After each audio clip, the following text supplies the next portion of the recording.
Hello student देखिएगा, आज आपका 11th क्लास केमिस्ट्री का मोल कंसेप्ट का टॉपिक हम डिस्कस करेंगे।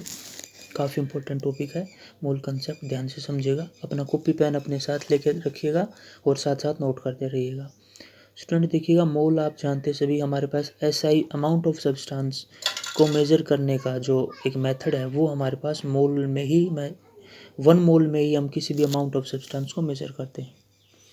तो स्टूडेंट देखिए, अगर आप इसकी डेफिनेशन पे जाएंगे तो आप सभी जानते हैं कि 1 मोल अगर आपने इसको डिफाइन करना हो तो may be defined as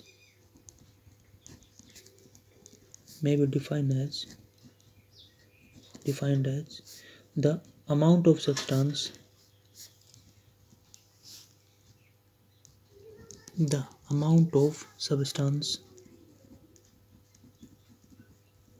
students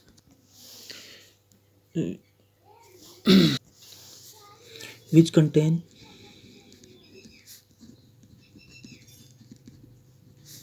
number of atoms equal to 12 gram of C12। देखिएगा स्टूडेंट्स, जैसे कि मैंने आपको बताया कि अगर हम कार्बन 12 का 12 ग्राम ले लें तो उसके अंदर जितने नंबर ऑफ एटम्स प्रेजेंट होंगे वो आपका स्टूडेंट 1 मोल के बराबर होगा। यहाँ पे काफ़ी इंपॉर्टेंट पॉइंट आ जाता है स्टूडेंट कि अगर हम कार्बन 12, आप ध्यान रखिएगा कार्बन 12 हम इसको क्यों बोलते हैं, क्योंकि कार्बन आइसोटोपिक फॉर्म में मिलता है। स्टूडेंट आप सभी जानते हैं कार्बन आपका 4-5 फॉर्म में मिलता है। कार्बन जैसे 11 भी मिलता है, कार्बन 12, 13, 14, 15। तो स्टूडेंट आपने ध्यान में रखना है कि किसी भी सब्सटेंस का अगर आप 1 मोल ले लें तो आपने ध्यान रखना स्टूडेंट, किसी भी सब्सटेंस का जो 1 मोल का मास होगा, मास ऑफ 1 मोल, वो आप ध्यान रखिएगा स्टूडेंट, हमेशा उसके एटॉमिक मास के बराबर होगा। यानी कि कोई भी सब्सटेंस है उसका 1 मोल का मास उसके एटॉमिक मास के बराबर होगा। ये काफ़ी इंपॉर्टेंट पॉइंट है जो आपने ध्यान में रखना है। एटॉमिक मास, एटॉमिक नंबर, ये क्या है ये आप सभी स्टूडेंट अच्छे से जानते हैं। जैसे कि अगर मैं आपको थोड़ा सा एग्जांपल देके बताऊं, जैसे आपके पास कार्बन है तो कार्बन का स्टूडेंट आप जब लिखते हैं कार्बन को तो कार्बन का सिंबल होता है C और यहाँ पे लिखा जाता है स्टूडेंट उस कार्बन का एटॉमिक नंबर। तो हम सभी जानते हैं कार्बन का एटॉमिक नंबर 6 है, जबकि उसका मास नंबर वेरी करता है। इसका मास नंबर 12 हो सकता है, 13, 14, 15 ऐसे अलग अलग हो सकता है। तो हम कार्बन 12 यहाँ पे मान के चलते हैं। देखिएगा एटॉमिक नंबर, आप जैसे आपने इससे पहले भी पीरियोडिक प्रॉपर्टीज 10th क्लास में पढ़ा हुआ है, एटॉमिक नंबर और एटॉमिक मास, तो आपके लिए कोई नई चीज़ नहीं, आप अच्छे से जानते हैं एटॉमिक नंबर एटॉमिक मास क्या होता है। वो डिटेल में जो आपका जो चैप्टर है एटम्स, वहाँ भी हम एटॉमिक मास और जो बॉन्डिंग वगैरह वहाँ पे पढ़ेंगे, वहाँ पे भी डिटेल में आपको देखने को मिलेगा। लेकिन आप 10वीं क्लास में इस चीज़ को ऑलरेडी पढ़ चुके हैं, अच्छे से आप जानते हैं। तो और ये जो मोल कंसेप्ट है ये 9th क्लास में भी आप इसको पढ़ चुके हैं। तो उसके बाद स्टूडेंट अगर हम बात करें यहाँ पे, तो जो आपका कार्बन है, कार्बन का 1 मोल का अगर हम अपनी मास देखना है तो आपको ये ज़रूर पता हो कि कार्बन का अगर मैं 1 मोल ले लूँ तो वो उसके एटॉमिक मास के बराबर ही होगा। तो स्टूडेंट ये जो कंसेप्ट है ये काफ़ी इंपॉर्टेंट है और इसका यूज कर सकते हैं हम।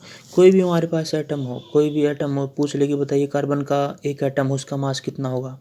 ये पूछ ले कि बताइए नाइट्रोजन है, नाइट्रोजन के एक एटम का मास कितना होगा। यही पूछ ले कि ऑक्सीजन के एक एटम का मास कितना होगा। तो मास ऑफ 1 एटम ये काफ़ी इंपॉर्टेंट हो जाता है यहाँ पे। मास ऑफ 1 एटम, एक एटम का मास आप कैसे फाइंड आउट कर सकते हैं, तो उसके लिए हम मोल कंसेप्ट का यूज करेंगे।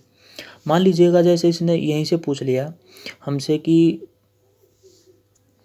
स्टूडेंट्स हमसे मान लीजिए ये पूछ लेता है कि बताइए जो हमारा कार्बन है, कार्बन के एटम का मास क्या होगा।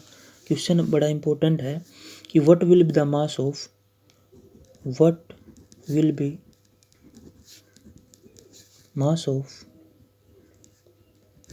1 कार्बन एटम। और ये कार्बन है ना स्टूडेंट, ये आपका C12 है। मैंने आपको बताया सर आइसोटोपिक फॉर्म में मिलता है कार्बन, तो C12 एटम का मास पूछा है। तो स्टूडेंट देखिएगा हम कैसे फाइंड आउट करेंगे। तो यहाँ पे जो सबसे इम्पोर्टेंट चीज़ है स्टूडेंट वो आपको ध्यान में रखना है कि एक एटम का मास निकालना है। और हमें ये भी पता है स्टूडेंट कि जो हमने आपको बताया था कि 12 ग्राम ऑफ कार्बन अगर मैं ले लूँ, 12 ग्राम ऑफ कार्बन ले लूँ, तो जो 12 ग्राम ऑफ कार्बन होगी स्टूडेंट, उसके अंदर जो नंबर ऑफ एटम्स प्रेजेंट है वो हमें पता है, वो 1 मोल के बराबर होंगे। और जो अभी मैंने आपको इससे पहले बताया था कि कोई भी सब्सटेंस है उसका एटॉमिक मास, तो कार्बन की बात करते हैं, तो कार्बन का एटॉमिक मास कितना, 12। तो कार्बन का एटॉमिक मास 12 ग्राम है, तो वो 1 मोल के बराबर होगा। और 1 मोल के अंदर स्टूडेंट हम सभी को पता है कि जो नंबर ऑफ एटम्स हैं वो एवोगैड्रो नंबर के बराबर होते हैं। ये होगा स्टूडेंट हमारे पास एवोगैड्रो नंबर, और ये आप 9th क्लास में अच्छे से पढ़ा था। ये होता है हमारे पास 6.022 इंटू 10⁻23। ये हमारे पास किसी भी सब्सटेंस के 1 मोल के अंदर हमेशा इतने एटम्स या मॉलिक्यूल्स या आयन्स हमें देखने को मिलते हैं।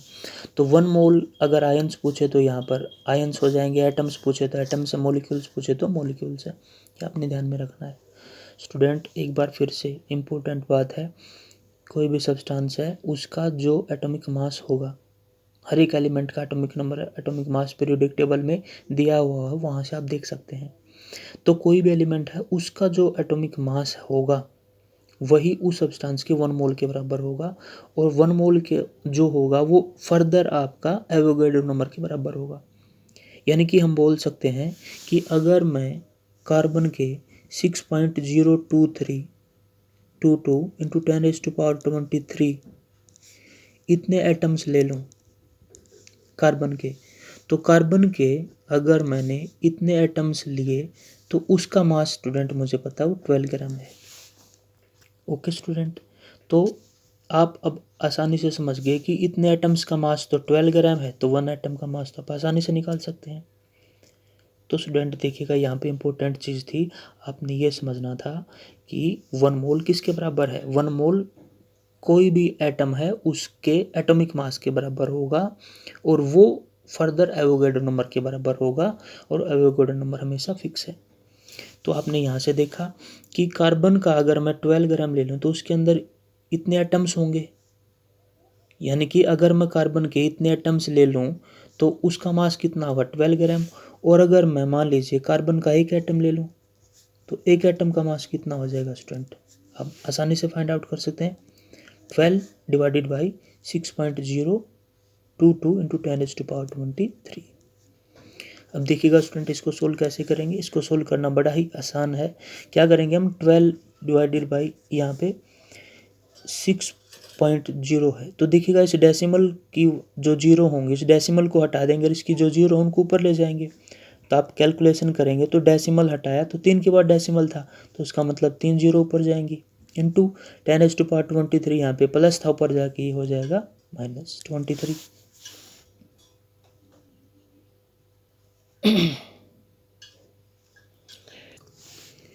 तो स्टूडेंट जब आप इसको सोल्व करेंगे, इस टर्म को जब आप सोल्व करेंगे स्टूडेंट, तो ये हमारे पास होगा 1.99 इंटू 10⁻⁻23 ग्राम्स।